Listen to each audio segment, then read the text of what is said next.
Our last tape, album number 10, I believe, the very last tape in it, we left off, we were discussing other accounts than those of Noah, which appeared to be a much later version of the same story.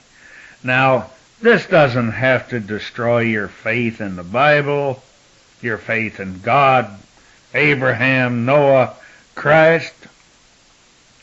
All right, so we get a little bit confused for a while. So what?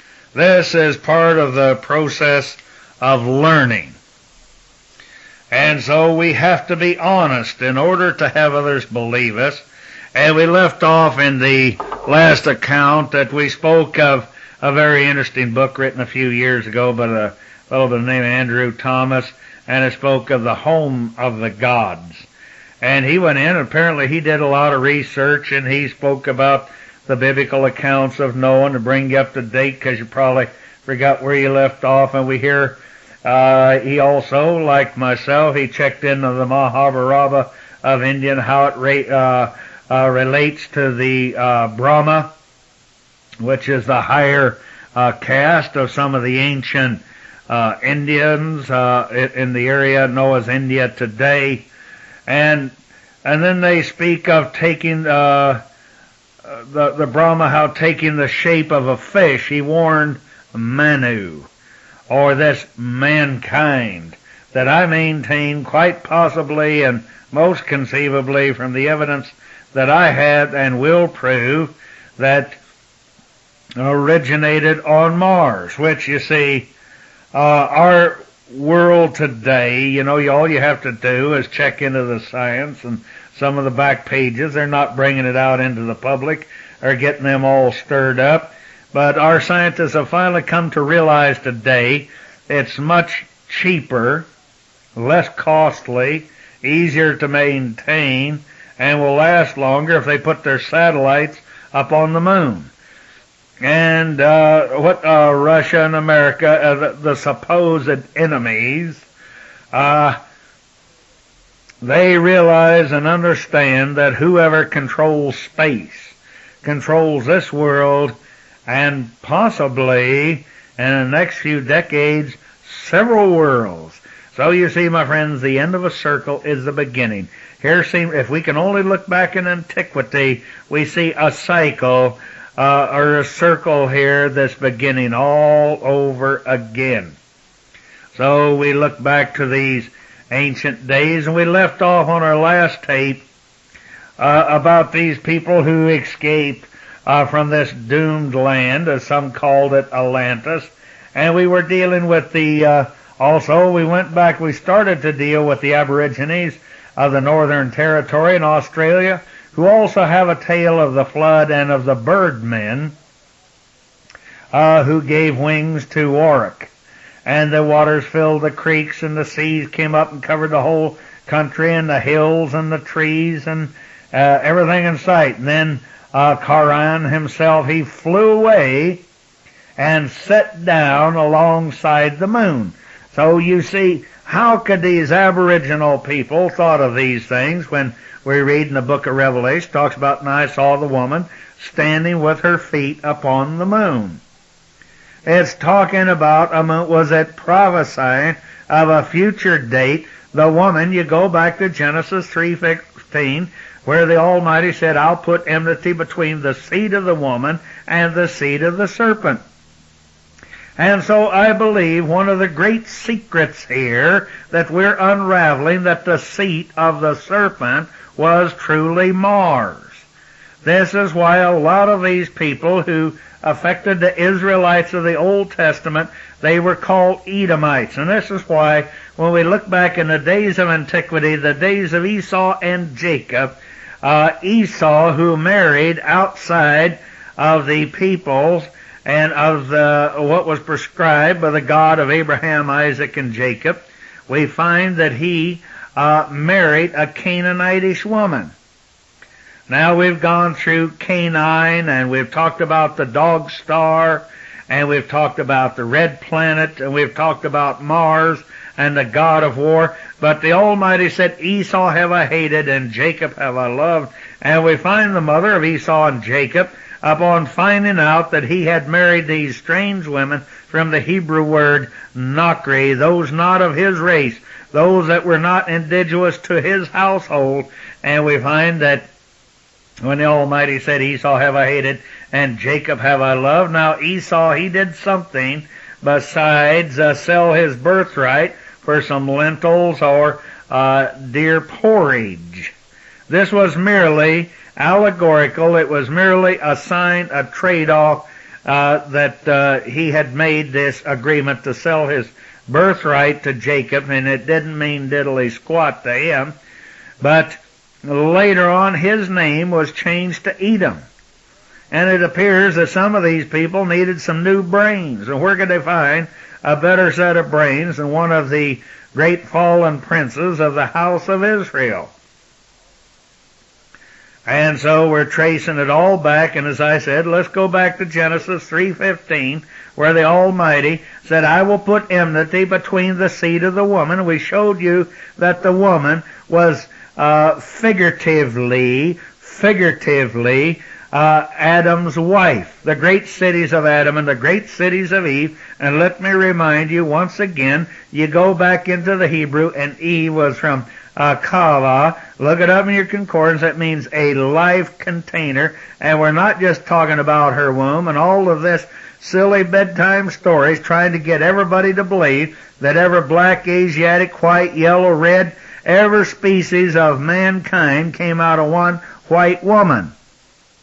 That is biologically, genetically, the wildest form of fantastic impossibilities in the world. It's not even to be counted as a possibility.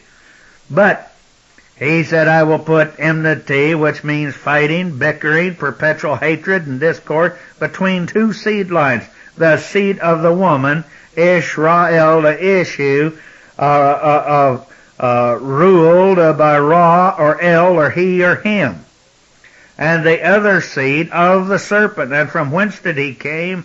And I believe that we have shown here and are pointing and alluding to the fact that he was such a vain fellow and at one time had great power. And we showed you back in the books of Ezekiel and all of his great beauty. And that is a beautiful face that you see there on the land of Mars.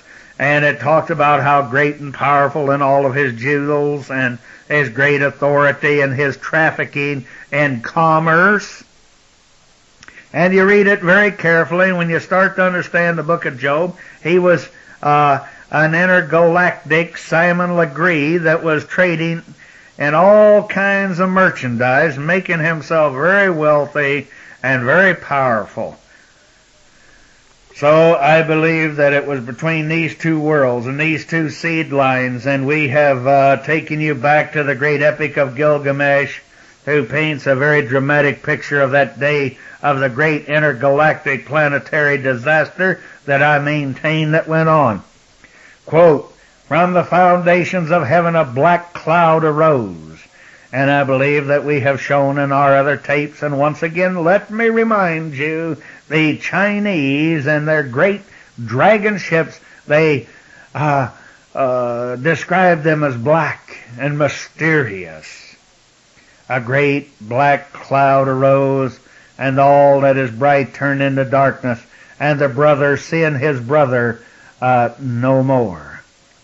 Was this the beginning, or brought about because of the great conflict of this great Khan meeting with his law-keeping brethren, the righteous Abel, which he met on the field, as I maintain, the field of battle, and destroyed him. Now it goes on and says, the folk of the skies can no longer recognize each other. The gods feared the flood. Go look that up in the dictionary. You see, you can have a flood of people come in. Like the Almighty said in the latter days, that there would be a flood of aliens come into your land, like a flood. And it said, and the gods, what's your King James perversion and the religious world would get all bent out of shape out of this. They say, Oh, the Elohim, the sons of the ever-living God, the Almighty. And it says the gods feared the flood. They fled, and they climbed into the heaven of Anu, A-N-U.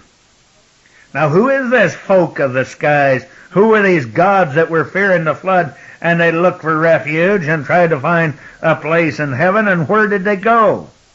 Now, if they were eternal beings, they would not have been terrified by the fury and the fire and all of the things going on and brought about in the elements.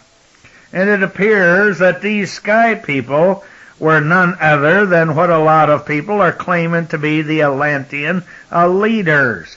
Or is this part of the so-called allegorical sons and daughters of Job? And you go back and you read in Job where the messenger came and brought the news that the Lord, which Lord sent fire out of heaven, came down and consumed not only his son, but his livestock and his property, and I believe this pointing to the fact that there was a world destroyed. But a lot of people, they much prefer leaving this and pointing to it as Atlantean leaders. And then we go on, but they do confess, and we all agree on this point, that they possess aircraft or spaceship of your like. And in the, what was called in the Sumerian, now a lot of these names, I say they brought from outer space and names places here on this earth, but I believe it was referring to other worlds and other lands in those worlds and a time of great antiquity. But we find in the Sumerian religion that the heaven of Anu was the abode of Anu, A-N-U, the father of gods, and its meaning was associated with the words great aboves and depths. Nowadays we call this space, the sky people, or the, well, that's good enough. They departed into space. Where did they go in outer space? Such is our interpretation of this great, puzzling, dazzling, mind-boggling passage in the epic of the book of Dizan, D-Y-Z-A-N. This was received by this from looking at it from my side. Now, as I told you some time ago, somebody wrote to me about those of the dark side. And when speaking of this Madame Blavatsky, or Helen Blavatsky, if you like, this woman was definitely from the dark side. But I do not take away nor diminish her ability as a great historian of antiquity, but I always wonder about, what would we say, kosher or not? Or is it a distorted account? But anyway, going back and from her book, taken from the, the Dizan that come out of, supposedly, of the Himalayan hermitage about 100 years ago. It may be rather a lost page from the history of mankind, where it speaks of where the great waters came. They swallowed the 7 islands, and all holy save the unholy destroyed. Now we find in this great ancient commentary of this book, seem to make it rather clear in the manner in which the Exodus was carried out in this mysterious lost Atlantis that was just barely referred to by a couple of the ancient men.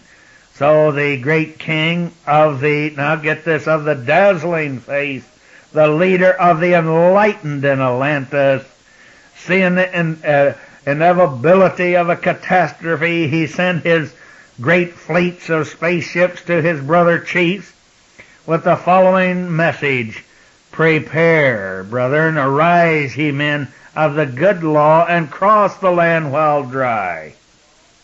Now, was this allegorical? We don't know. I'll not do too much assuming at this time and leave it as if. Now, this plan must have been materialized in secret. Well, from the evil rulers of the empire, the one dark night, as the people of the good law were far away beyond the dangers of these so-called tidal waves. Their great king assembled his vessels, and fell upon his dazzling face and wept. And as the hour had struck, the princes embarked. Now you see, like it goes back, and we find the very same words that's used in India. They talk about the Vimnas, Vimanas. It means airships. We've quoted to you from several languages, and even the Egyptians referred to them, and they followed their tribes to the lands of the east and the north, and some assume and think this was Africa and Europe.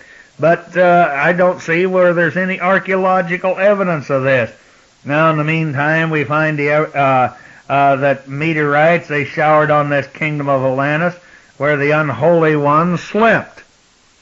Now, my friends, this latest Life magazine, you definitely have got to get a copy of it and look it over. And once again, here I can't find it. But I believe would be the April issue. And you look at that scarred face of Mars. And if those are not marks from a systematic aerial bombing, where they talk about, and just like the moon, where these so-called meteorites struck this planet, and you have holes with meteorites within meteorites within meteorite holes. So that is 1 in a trillion, something, I don't know, I'm just guessing out of the top of my head. I haven't got one of those computers to try to figure it out and give it to you as gospel, because it came out of my most holy and sacred computer. But anyway, as we go on here, speaking of the tribes of the land, the east and the north, then we go with the possibility here of a great exodus coming from this strange land of Atlantis. They speak of in airships, and is worthy, I would say, of scientific speculation, if not necessarily accepted, and could be seen from the conclusion, or inclusion, shall we say, of an illustration in the Interplanetary Travel Encyclopedia, which many years ago it was compiled by a Professor N.A. Ryan, R-Y-N-I-N of the USSR, which depicts the pickup of an Atlantean high priest by an aircraft on the background of sinking Atlantis. Now, the Russians, they seem to collect the data and be so much more interested in this ancient lore. I believe that Russia, as they call themselves the Reds, I believe that that select little handful that rules that mighty empire of many collective captive nations over there, as I would remind you once again that it takes 11 time zones to cross that great nation many states comprised of captured slave nations. Now, I saw out here at Berkeley, or I believe it was, or was it back east, one of these vile liberal colleges where Scripture's being fulfilled, that these snot-nosed young people are taking over and dictating to the professors and the administrators, and they're telling them what's kosher and what's not. And at one of them, they wanted to fire one of these, they did get him fired, this professor. He made the mistake of referring to Indians as Indians, instead of calling them, whatever their mental head games, Native Americans. Isn't that sweet? So they fired this poor sucker that probably been there for years and years because he offended some vile liberal, because the Bible says a liberal is a vile man, and in that day he shall be no more. And I can't hardly wait, but it fulfills that we're ruled by women and children. And then they had some wimpy, know-it-all, liberated, big-mouth woman professor come on, blah, blah. And then we find today all of these distorters of truth, And let's see, what was it they were doing on the west coast out there? Oh, here's what I'm trying to say is quite interesting.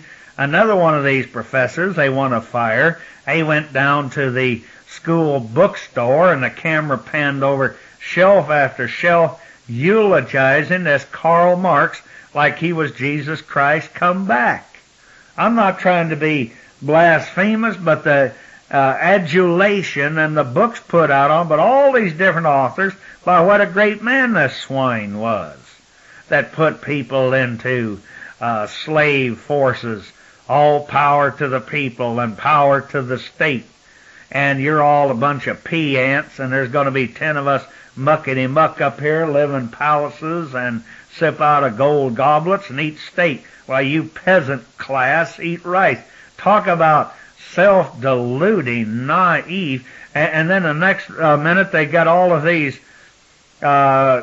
people from Russia put aside their Ho Chi Minh goofy-looking overcoats that looked like some refugee had just got off a banana boat, and now they're wearing the Western man suits and tie, and they're trying to get someone to design their clothes on us, and then they change their clothes and they change their rhetoric, and they say, oh no, we want to participate now in democracy. In other words, they're starving to death over there, and they're going to tell you whatever they can and that you want to hear, so that you'll send all your cattle and your rice and your national products over there for free, and we'll give them interest-free and loan-free. They never have paid back anything that they ever took from us.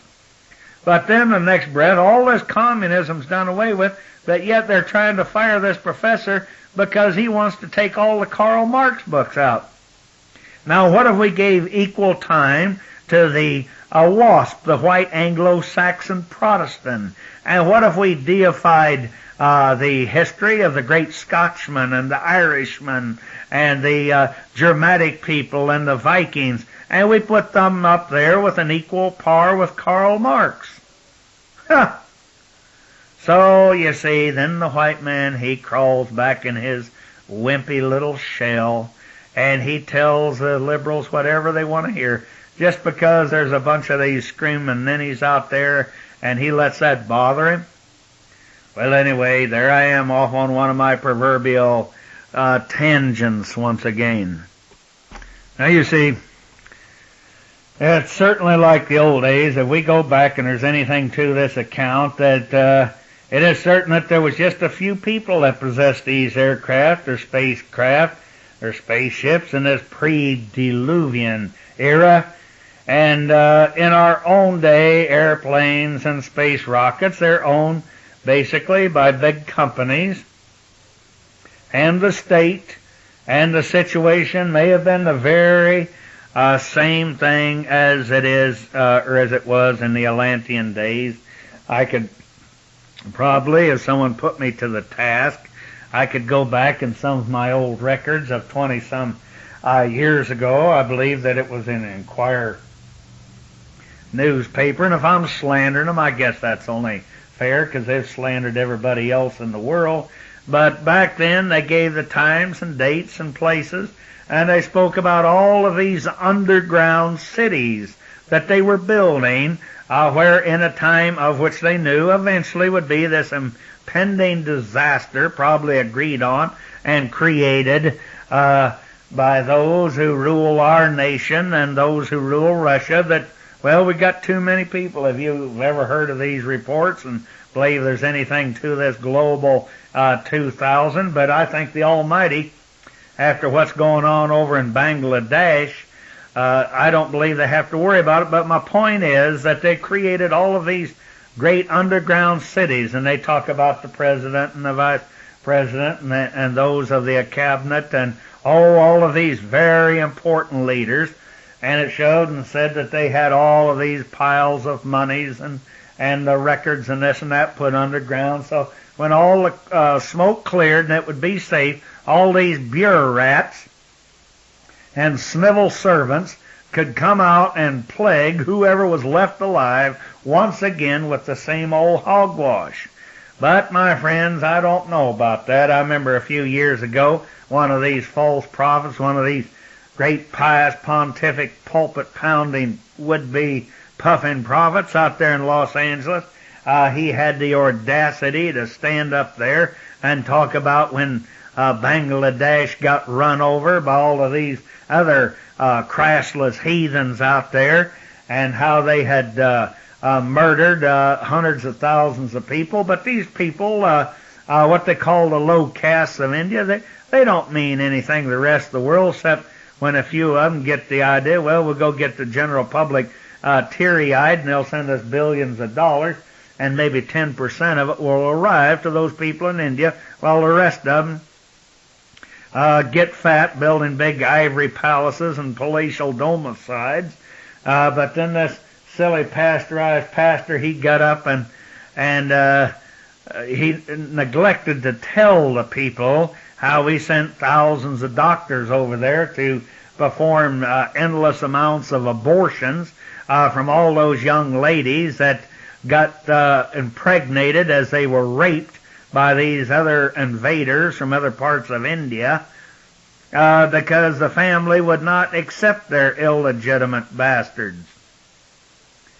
So, and then this pasteurized pastor, I can see it like it happened yesterday, he draped this big, ugly black flag with this reddish zero in the middle of it and said, oh, praise the Lord, this is the new flag of Bangladesh, and now that they've been decimated so and all, I know the Lord is in it. He has opened up the doors that we, the Christian missionaries, may go in.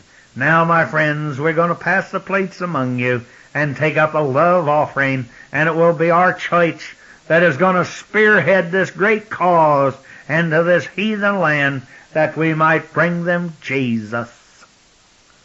Well, my friends, I don't know what they brought them. I saw the money flow out, and I never heard about anything that came back from it. But I'll tell you something, my friends. If you want to depend on somebody, and it says, whosoever calls upon the name of the Heavenly Father shall be saved.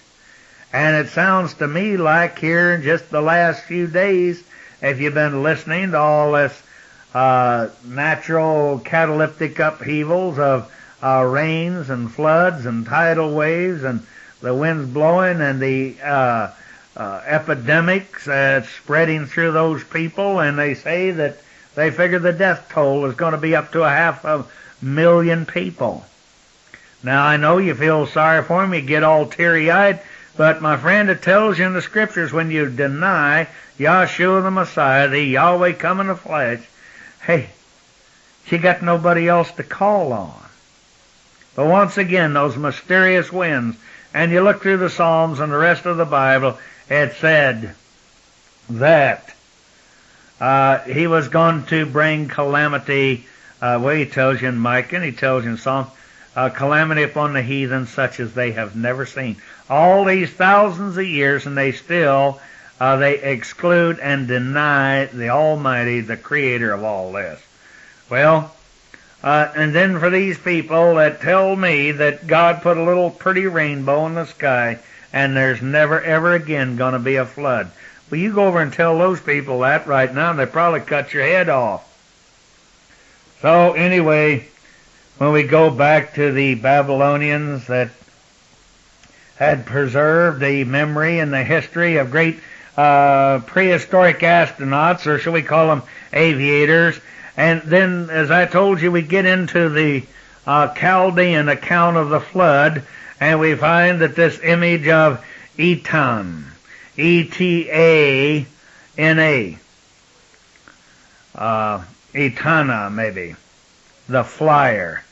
Well, you go to the museum in Berlin, they have a seal, or what we'd call a cylinder, which shows him soaring into the sky on an eagle's back between the sun and the moon.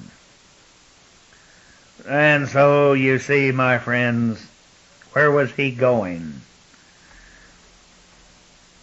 Now we find, you go down into Now, I probably am going to pronounce this wrong. Palenque, Palenque, Mexico. There is an intriguing design on a sarcophagus and a pyramid that was discovered by an archaeologist by the name of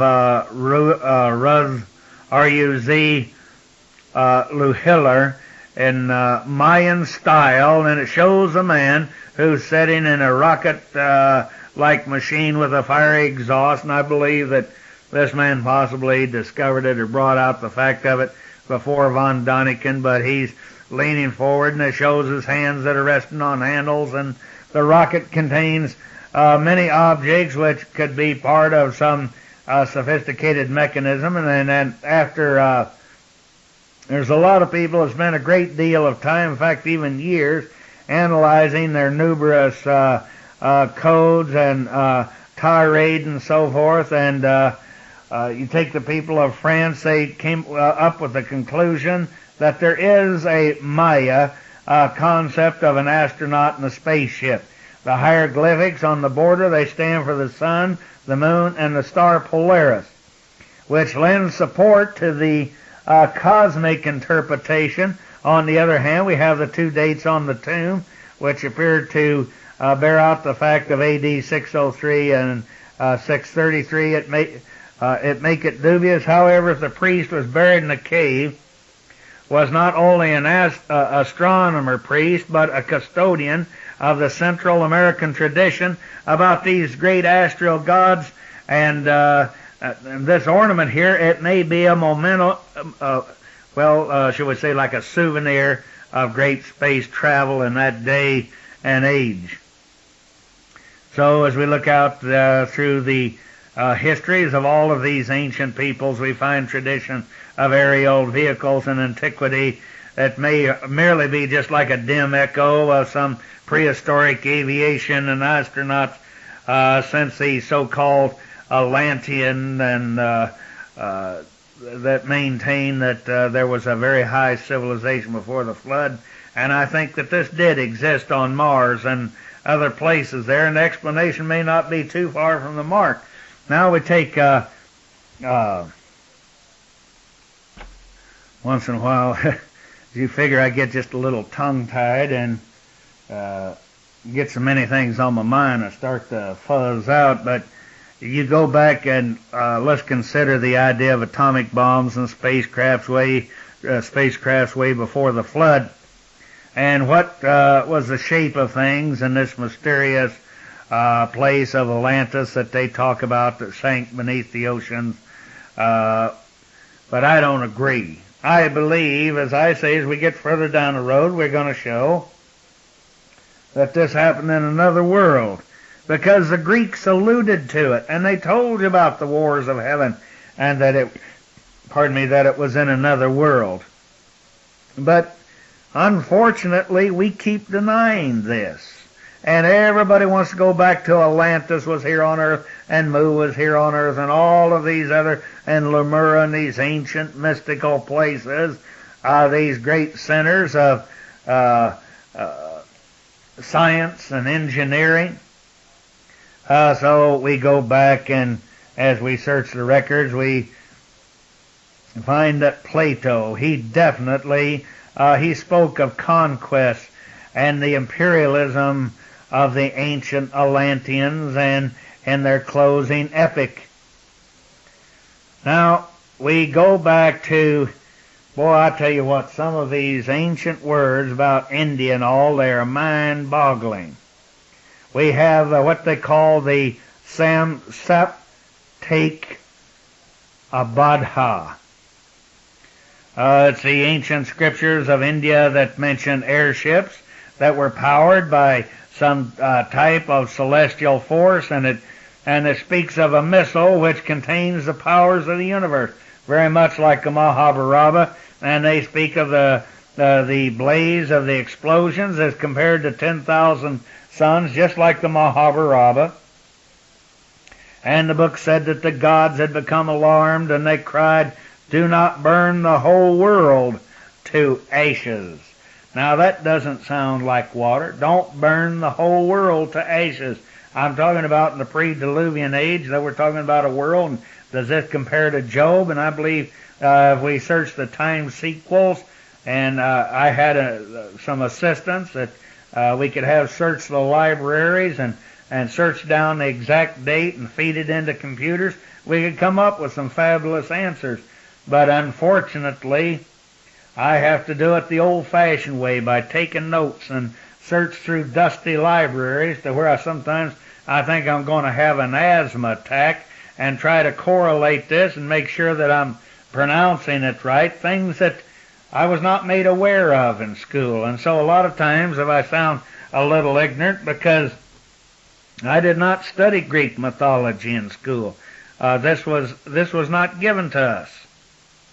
And so a lot of these things I say, and I cop out like von Däniken, if I may say it without sounding arrogant, and I do not have any arrogance, I don't believe, as pertaining to this. I just have a love and a desire to know the truth. So each one of you, like myself, like von Däniken, say we should become audio dictates, self-taught. Because if you trust in, rely upon the Most High, and you have a good gene pool, a good DNA, or call it Holy Spirit, or whatever, and that you got a little wee still voice in there, and if you're in line with the Eternal, I think, like He promised you, He'll lead you on to, into all truth. I go on, and we find that these ancient books of India, the book says that the gods had become alarmed and cried, "Do not burn the whole world to ashes." Now we go back into the Sanskrit, the Mayusola, Mausola, Purva, Pruva. It refers to an unknown weapon, an iron thunderbolt, a gigantic messenger of death. It reduced, or could, had the ability to reduce to ashes the entire race of the Varishnish and the and Hakkas.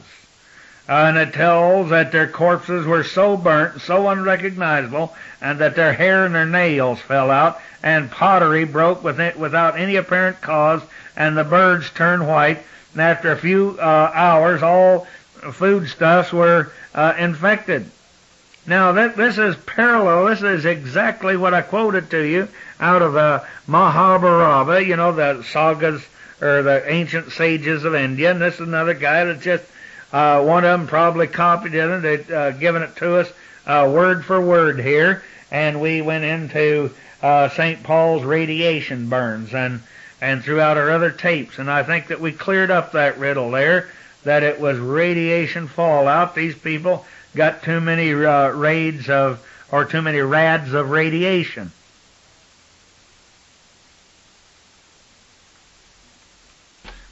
Like I said now, if I'm going to play the devil's advocate, I've got to be honest with you. I've got to be straight. And I'm going to try to make an excuse for myself. I don't know how to answer or explain this. But there was a fellow by the name of Alexander Gorbsky, Gorbovsky, so if I'm pronouncing it wrong, I genuflect and apologize. But he writes in the Riddles of Antiquity that he claims that a human skeleton found in India was radioactive, and he said its radioactivity was 50 times above the normal. So one would have to begin to wonder if the Mayusola Purva in history, if it was more than just legend, if it was not historical. And now one excuse I could make, because there doesn't seem to be any other evidence of crashed airships. And, you know, if it took place on this earth, something of such a great magnitude, my goodness sakes, if they can find the body, then they could find the ships and the wreckage and the evidence of the weapons and all other kind of things, because I think we pointed out in one of our other chapters in India about this one big pole of iron that anybody that's worth his while that's ever written a UFO book, and even National Geographic showed this iron post that was several thousand years old, yet it didn't have any rust. Or was it that this man was some high-ranking fellow, one of the great captains of space or whatever, that, like who was it, Jacob when he died, or some of the prophets old, that they came out of the land, they brought their bones with them because they were revered by their descendants. So while we're on the subject, and speaking of charred Borsipia, which is often identified with the ruins of the Tower of Babel, we find that Zehuren in Die Biblischen Hugel asked what power could have melted the bricks of the ziggurat. The answer is nothing but a monstrous thunderbolt or an atomic bomb. And also it was Professor Frederick Sodley. He was a Nobel Prize winner and the discoverer of the isotopes. You've heard me speak of isotopes and trinitopes, and when he speaks of the tradition that's been handed down to us since prehistoric times, he wrote back, I believe, in the year 1909.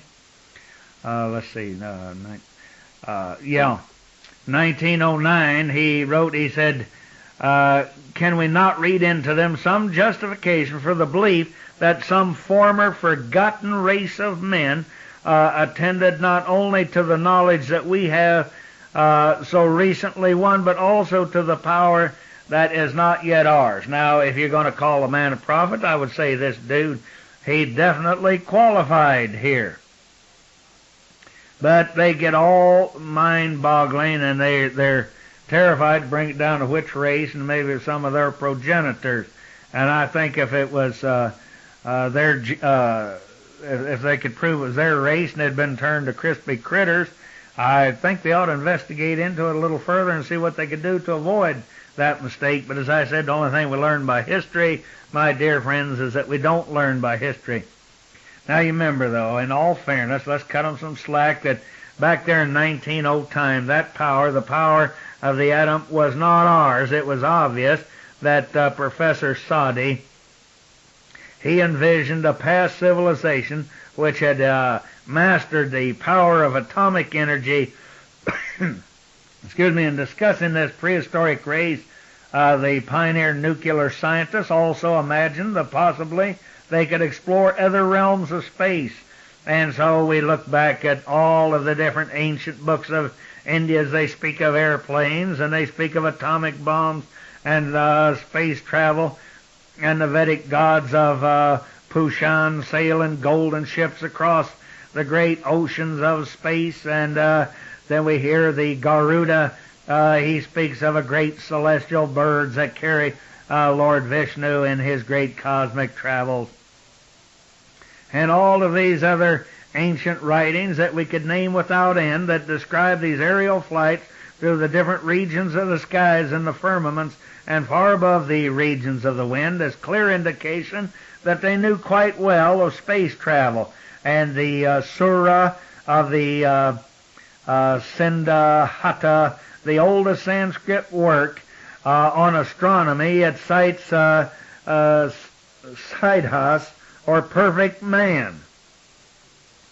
And then it goes to the Vidharas, or possessors of what they call the possessors of knowledge. I probably ought to spell that for you. Vidhyaharas. Now it talked about those who traveled around the earth and below the moon and above the clouds. Is this not a definite suggestion of philosophers and scientists orbiting around our planet?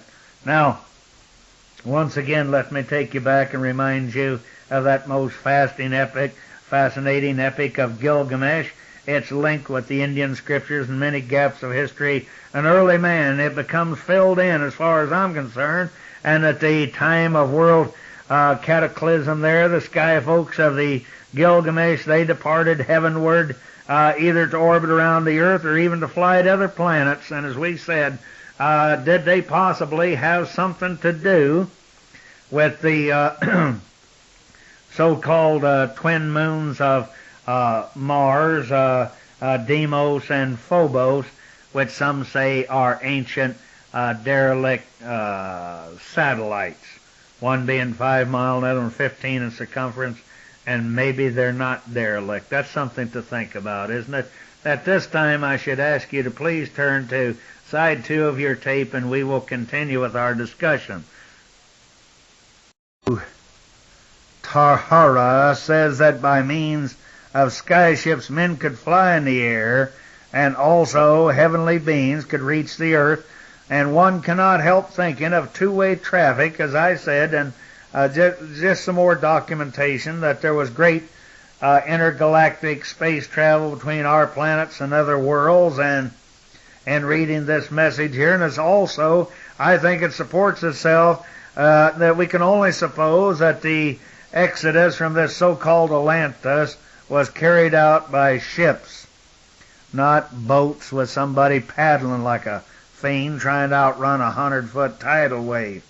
Rather, it was airships, spacecraft, that was reserved for the very privileged, the refugees that were to settle in this world.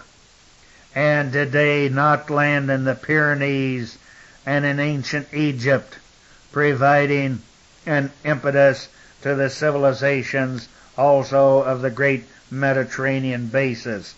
Well, I leave this to you to think about and judge.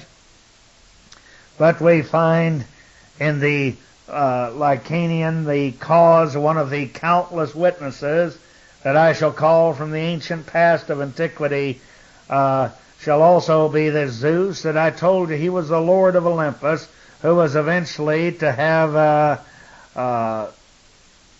well, through the centuries, have we besmirched by the writers of history? Have they corrupted who he was and made him out a bad guy, calling him the god of the war, the god who created the floods, or the final punishment on man and the ancient mankind? Possibly he factually really was a man, or a fierce type by appearance, but was he created, and in whose image? Could he be the one that the Greeks referred to as Zeus? Possibly not his real name. This is the Greek rendition. Was he the man on Mars? Now, yes, many times I have these little fantasies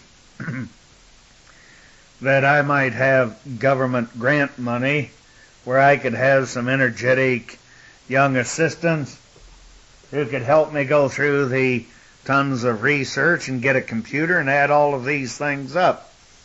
Well, so much for the wishful thinking. Going back once again, if I may, to the 4,000-year-old epic of Gilgamesh. So we find that we don't know how many times this has been copied and how far back it really went, but it contains quite a detailed account of the flood, and it laments the end of an archaic people and would that famine had wasted the world rather than the flood.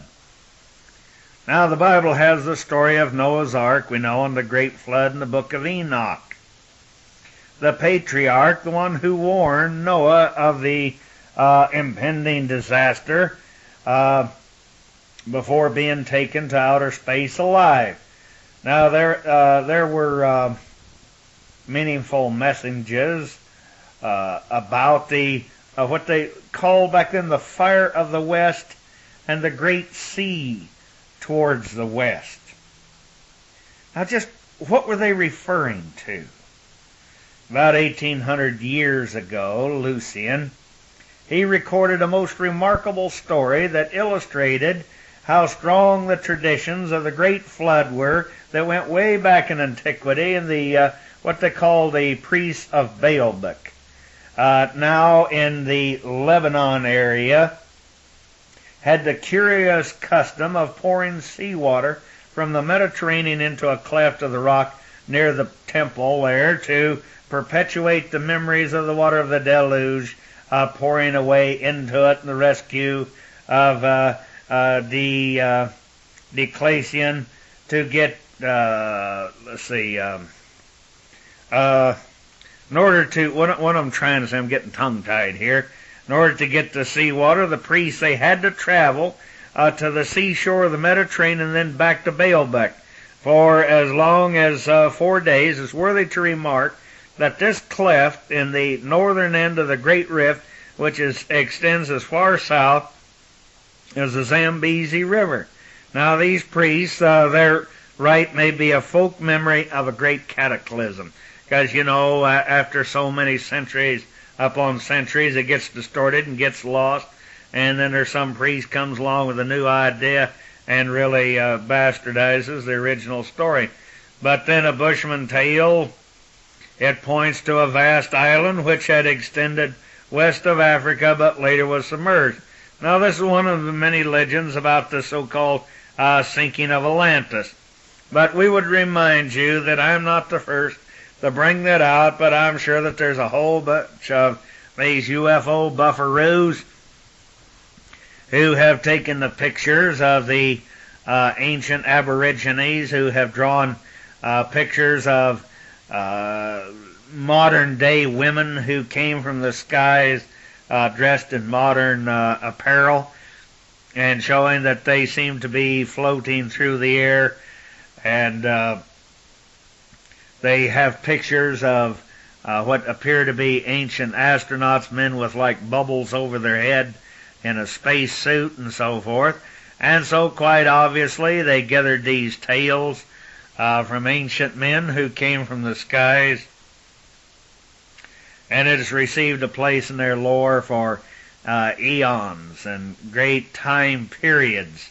And so later on, in order for them to be able to assimilate it, they start doing like the Western man, using reduction thinking, and so they had to bring it down to their continent here on Earth and perpetuate a tale like the sinking of Atlantis. Now, we find some really extraordinary testimony of a great world cataclysmic event that existed on the other side of the Atlantic. That's natural if you assume that the Atlantic was linked by commercial and cultural ties with Europe and Africa, as well as the ancient Americas.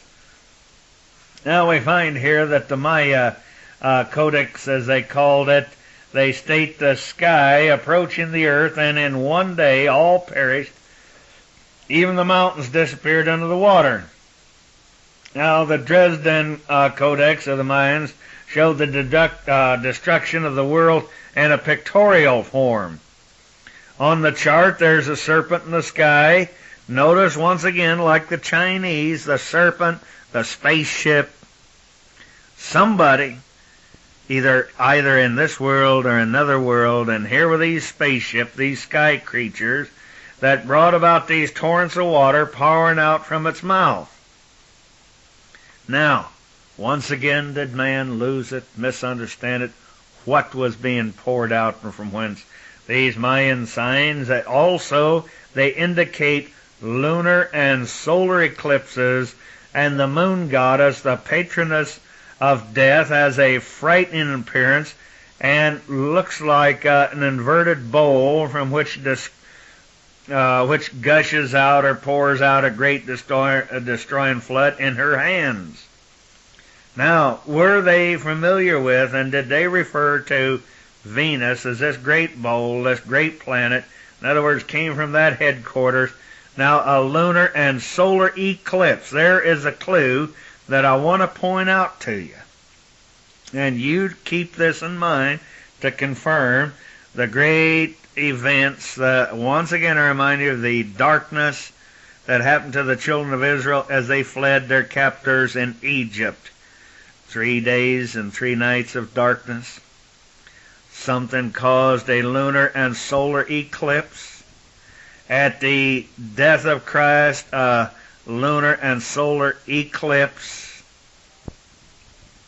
Now, when we look back and we see where the position of Venus is, and we know the Jupiter and Mars, etc., well, I'll leave that to you to consider. But then they have what they call a Popoval, the sacred book of the Guatemala Mayans that bears witness to the character and the great disaster. It says that the roar of fires was heard above, the earth shook, and things revolted against man. It rained tar and water.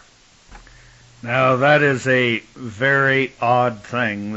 I have no explanation for that with the tar and the water, but it says the trees were swinging and the houses were crumbling and caves collapsing, and the day became like black night.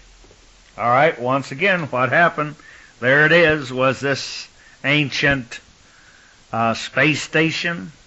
This so-called sister planet, Venus, somewhere had left her orbit and had moved in between the sun and the moon, creating a solar eclipse and coming in close proximity either to this planet, take your choice, or to Mars or one of the others, causing a great magnetic pole and a force upon the thin crust of this earth. Now we have what they call the Chilam Balam of Yucatan asserts that the motherland of the Mayans was swallowed up by the sea amid earthquakes and fiery eruptions in a very distant epoch. Now we find a white Indian tribe by the name of Para, P-A-R-I-A. They used to live in the area known as Venezuela, in a village that was so significant a name as Atlan, instead of Alen, A-T-L-A-N, and they had a tradition in their history of a calamity which they claimed had destroyed their country. That was it was a large island in the ocean, so they claim. A perusal of American Indian mythology would disclose an interesting fact that there has been over 130 tribes that have legends of a great world catastrophe. Now, can mythology and our folklore be used in some extent to fill in a lot of gaps that we have in the history? I have to go back here for just one moment when we go back to the Americas, to the ancient Mayans, that they bear witness to a great catastrophe, and I quoted to you the history out of the what they call Chilam, C-H-I-L-A-M, Balam, B-A-L-A-M, of Yucatan that we were quoting there. And it tells about the ancient motherland of these Mayans.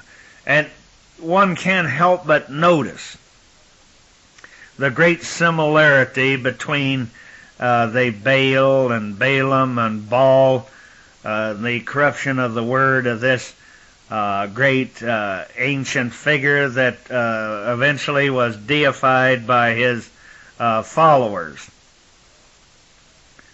And so we can't help deny the great similarity there, but also while we're on it, I don't believe that I covered this before, but there's also an Eskimo legend that talked about a time when a great and mighty flood came and men were drowned, and as they grew fewer, that the Eskimos and the Chinese, they also have a curious myth that the earth had tilted violently before the flood.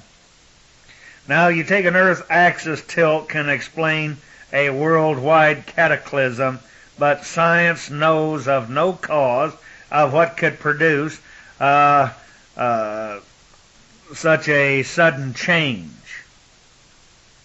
Well, my friends, to me, what that proves is that indeed this sister planet, I got to keep harping on it, that has no magnetic north, no magnetic south, that Job called the womb of the morning, and he talked about the doors on it, and he talked about how it had an overcoat of clay, and we go back and we listen to John of Revelation. He described the inside of it, said it had no need of the sun or the light of the moon inside of it.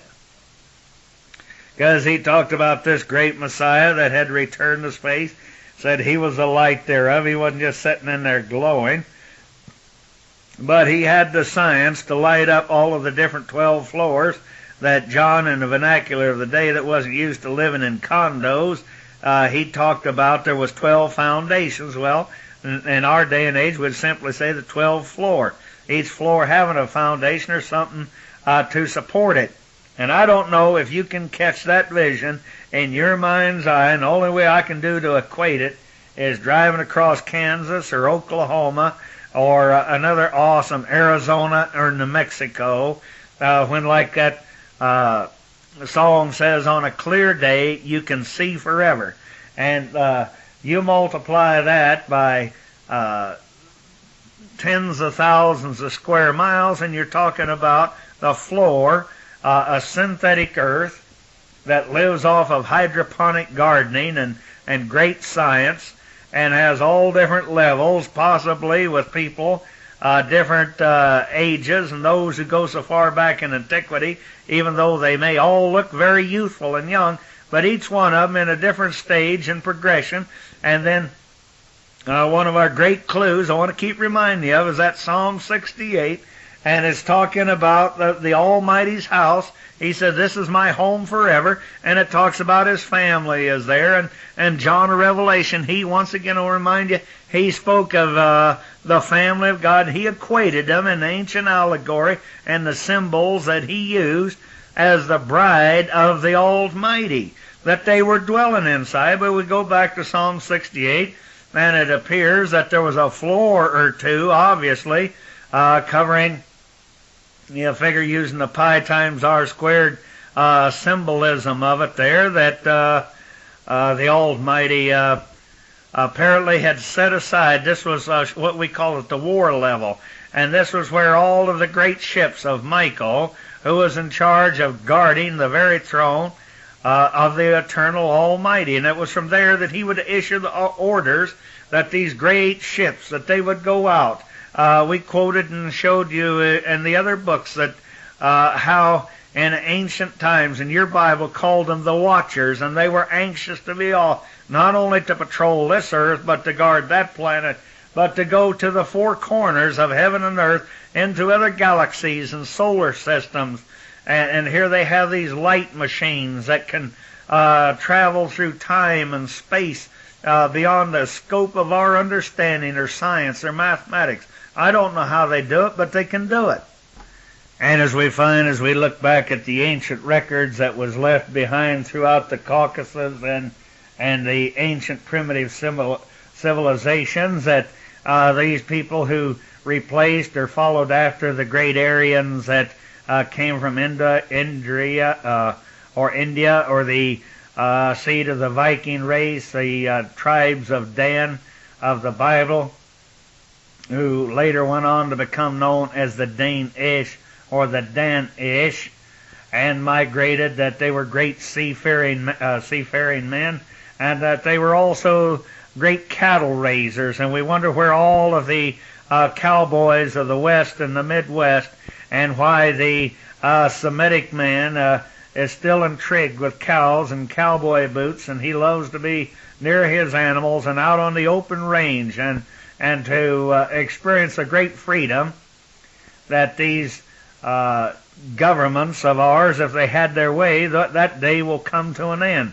But anyway, without going off on a tangent, let's go back to and look for some more history in the area we know today as Iran, and their ancient traditions, that they mention a great gallery in the mountains of Khaf, K-H-A-F, or the Caucasus, which states that the wise men of the East, and you know, it's just like I want to make a real point here. Many times I've been on these controversial radio talk shows where these people speak to me about the King James Version rendition, shall we say, of the wise men following the star. Now, anybody that knows any science or knows anything about astronomy, this is utterly ridiculous, a star, any sort of planets moving across the great sea of space, that there's no way that you're going to follow it. But in order to clear this up, if you go back into the ancient old Alexandrian text, it said that the wise men of the East, they followed a great light. But due to the word Lucifer, which means a great bright light, a shiny planet, and so in those days of the translation, they understood that Lucifer, great light, a planet, this was Venus. And so they thought, well, we can't be sure that it was, so they just put down a star. But so is this tradition of the wise men who came from the East that goes on, that speaks of with a lineage of thousands of years old.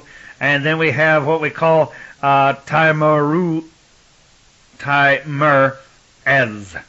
Now, he was the third king of Iran, and he visited a very mysterious cave, mausoleum, and spoke on a winged steed called Simorgh,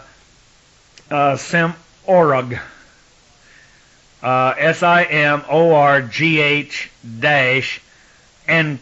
Anke, which was born before the deluge. This myth will become clear once it is assumed that this Taimuraz had an airship that a lot of people were believed was of an Atlantean origin, or I say, did it come from Mars, in which he flew to the most ancient tombs of Khaf, Khaf. So, my friends, we wonder about these earthquakes and tidal waves, and I think now you can understand a little more clearly what caused lunar and solar eclipse, and that I believe that I've presented throughout all these tapes a very plausible reason what could and did and systematically and periodically created great calamities on this earth. And as we are told by the Christ, as in the days of Noah, as in the days of Lot, so shall it be in his great return. And it'll just be the same thing over again, with a lot of dynamic and dramatic new twist to it, to say the least. So keep in mind, Earth, it's like a huge, or well, let's say it's not like the huge major planets. The Earth is a very small, fragile sphere spiraling through space with a solid crust, in some areas I would say 5 to 30 miles thick, containing oceans of hot magma within, and it contains oceans of water upon it. Its crust is like a paper bag that's full of honey or molasses, swinging along at a rate of 1,000 miles per hour in equatorial rotation, plus some 66,000 miles per hour in orbit. Now, there are a lot of these people who say they never get to go anywhere. And they say that they can't believe people in outer space. Well, we have to understand that this Earth has been involved in more than one great astral catastrophe in terms of multiplied thousands of years. The catastrophes have involved many counter-dominating gravities and tidal rising forces discharging great magnetic fields. Now, our study here, or this research that we're sharing, it doesn't always postulate that the biblical flood was the only one of such catastrophe, or does it propose that the biblical flood was either the first or the last of them. It merely proposes that this one that we've cited to you about possibly taking place in the upper Tarim Basin was. Now, if you lived in that area, that would be a pretty dynamic, awesome thing, and you would think it was the end of the world because it was pointing to the end of your little world. But in the overall great what would you say, the trying to get a focus on the magnitude of the overall thing as the Almighty, as I say, was sending out his messengers and throughout all these planets, now again, pre-Diluvian, Diluvian, and trying to clean it up in the Diluvian age. Now, let's discuss the specifics of the biblical flood as given in the Genesis account, and we consider its sudden engagement and disengagement and initiation and termination, and we consider its tidal nature. That does not necessarily mean that you, the listener, needs to support the spiritual implication in the flood story. On the other hand, it might be a good idea. What I'm trying to present here is evidence of a great war and chaos at the flood time. Now, I find it very sad indeed that man thinks that this little tiny world is all that's happening in the universe without end. Now, what does this face on Mars that we spoke of? What does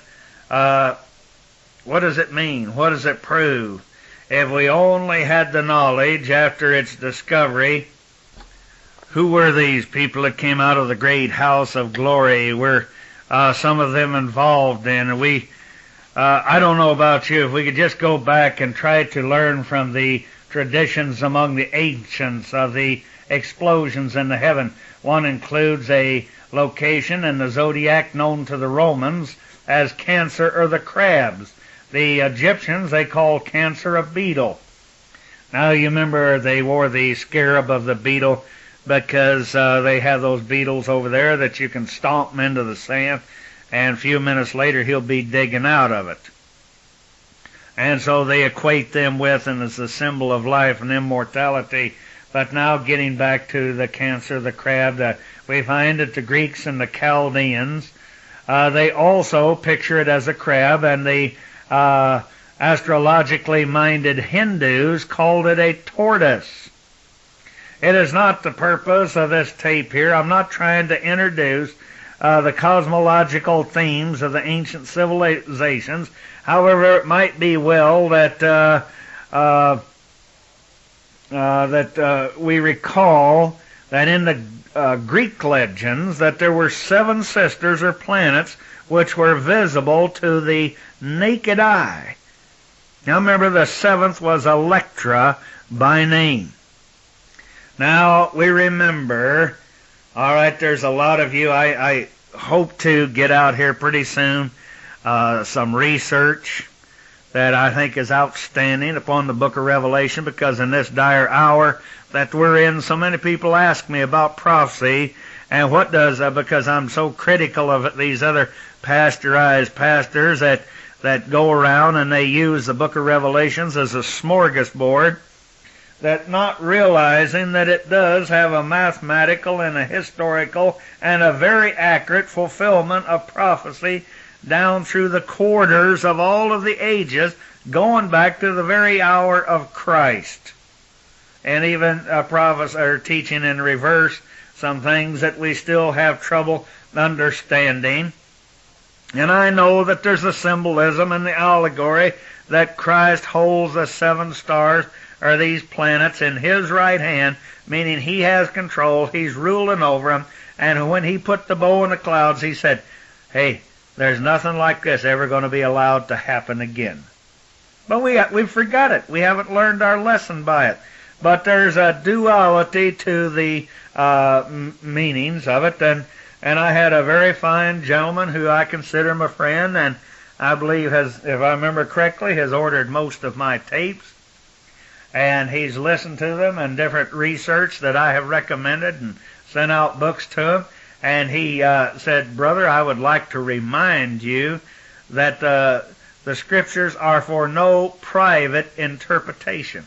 No, my friends, this is not my private interpretation. I'm not trying to interpret, because Christ said, don't be like the Jews who cry, interpret, interpret. And I remember, now I explained to you that Jews there, like where it said, don't believe Jewish fables. There was a lot of these people that came out of the Babylonian captivity.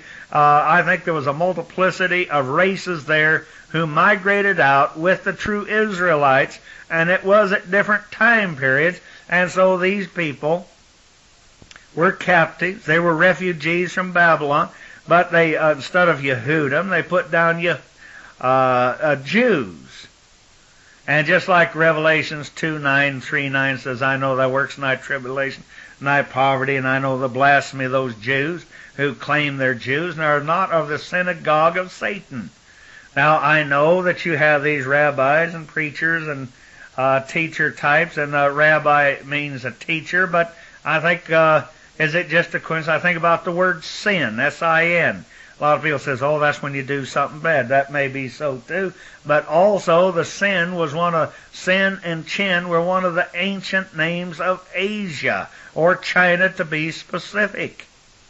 And Gog, and we know about the 38th chapter of Ezekiel, where Lamsa, he tells in his rendition, his translation, his great translation of the Bible, he's dead now, where he talked about the 38th chapter of Ezekiel, bringing Gog out of the land of Magog against the new and unwalled Jerusalem, that he proved and showed that this was talking about China.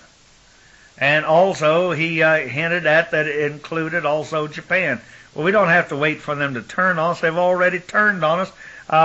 They've already captured our nation, my friends. They own your nation. You're not any longer the captor, but you're the captee.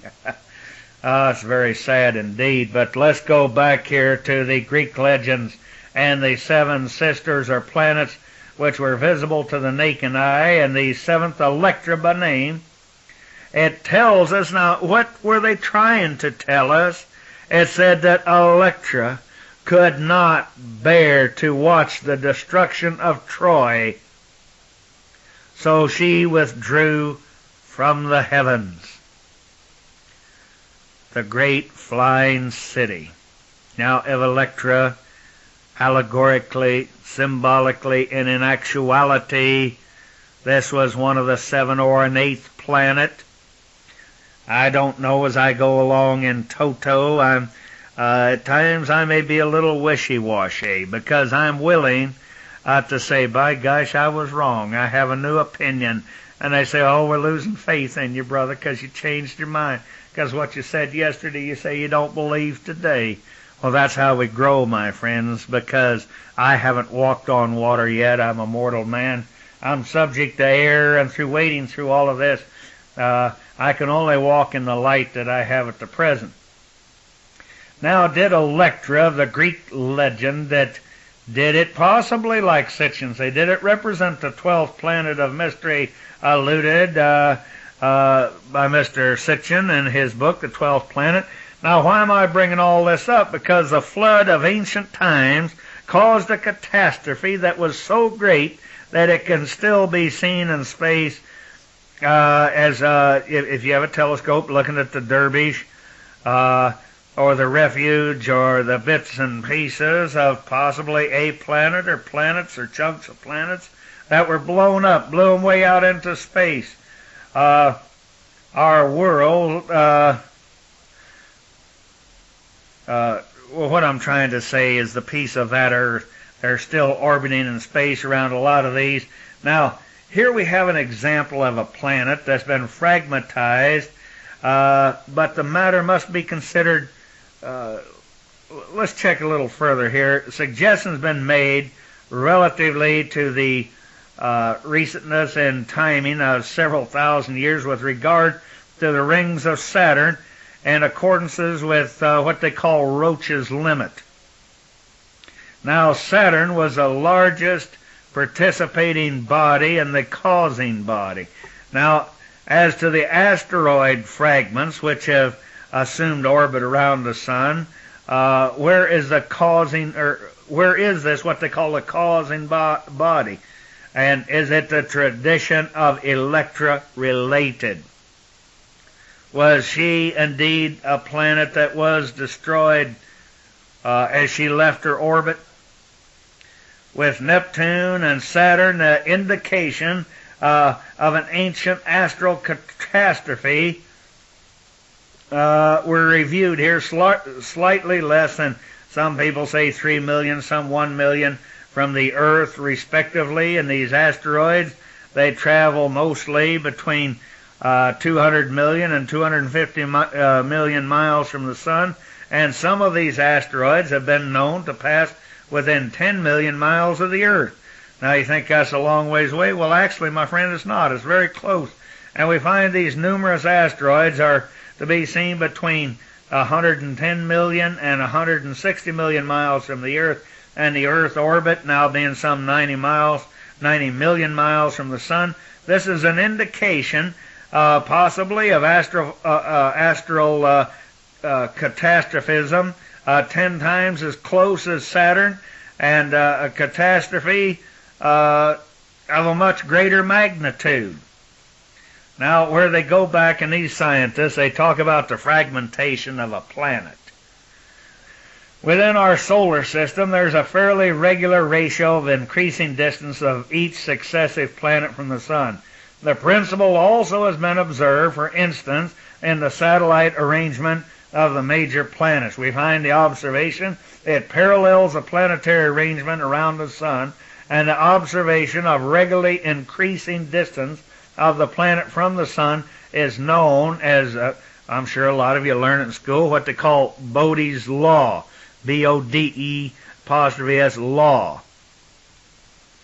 Now, to have a scientific or a semi-scientific basis, the nature of which is not clearly understood, this was brought to the public attention, believe it or not, in 1772 by a fellow by the name of Johann Bode.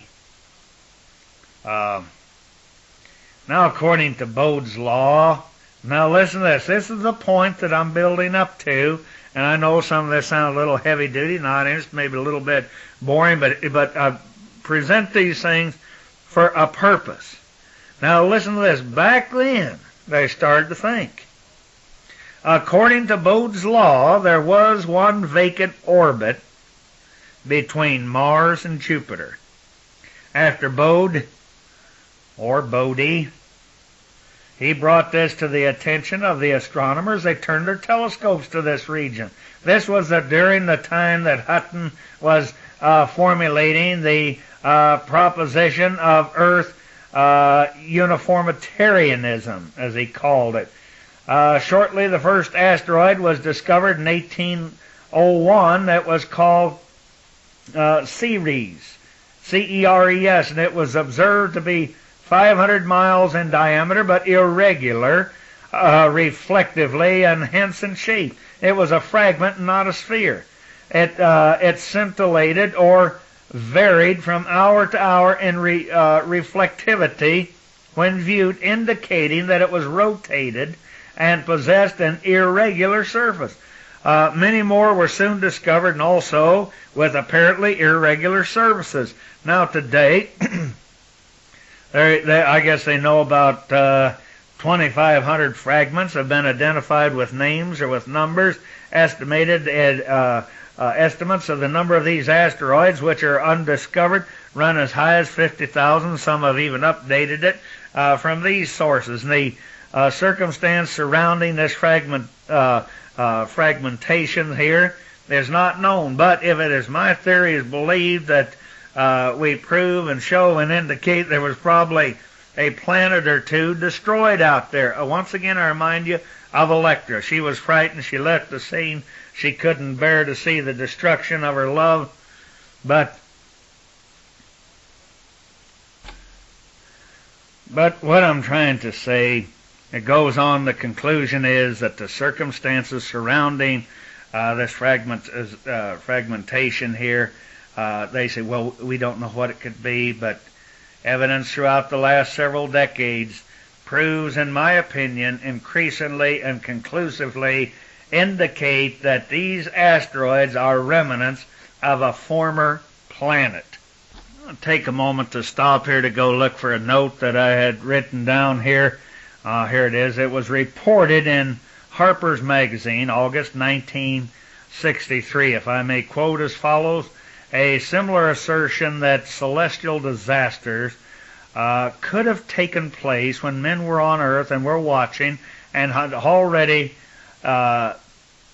been made, in other words, he made this statement by the Harvard astronomer Fred L. Whippy, who suggested that the swarm of asteroids which orbit between Mars and Jupiter were distributed by a cometary collision that was recent as possibly 4,700 years ago, which, my friends, would be right in that age of what the religious and church world is always parroting: Diluvian age, pre-Diluvian age, post-Diluvian age. Oh, the great flood, Noah's flood, the flood of the Chaldeans. Oh my, we're so confused.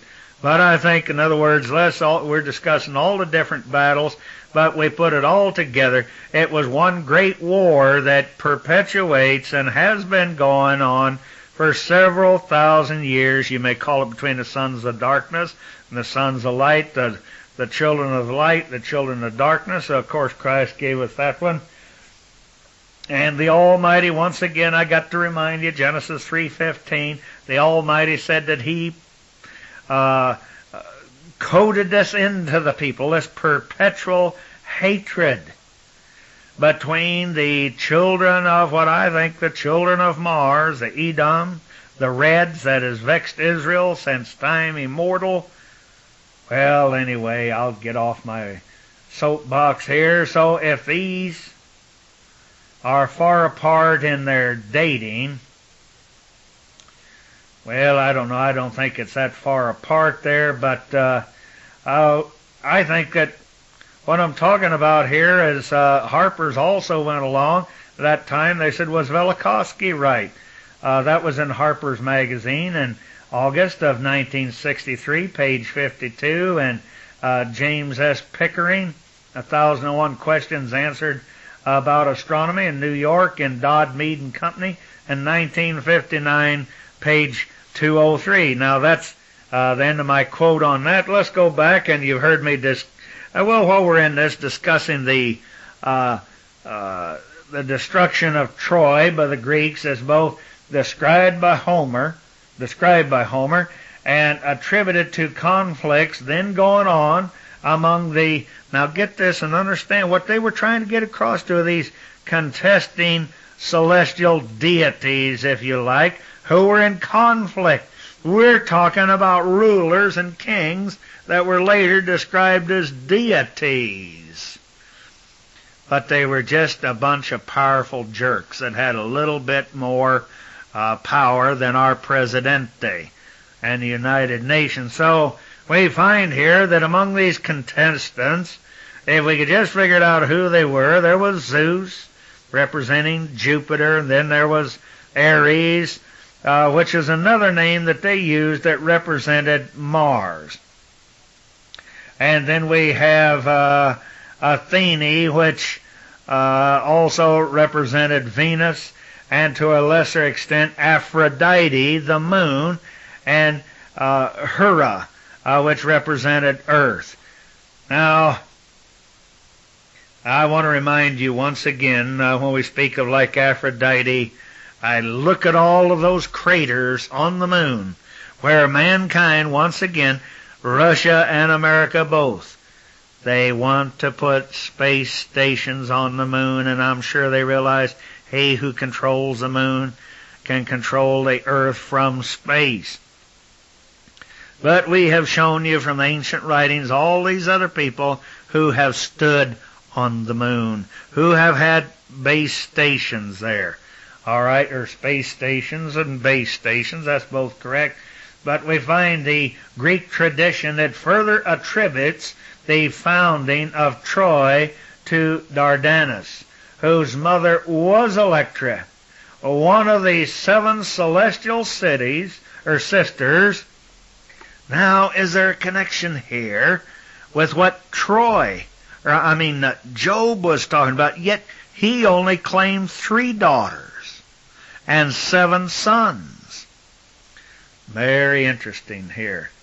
Now, he spoke of the, let me go back. I said the Greek tradition here attributed to the fountain of Troy, to Dardanius, whose mother was Electra, which was one of the 7 celestial cities, all daughters of Atlas, which Troy was, when Troy was destroyed.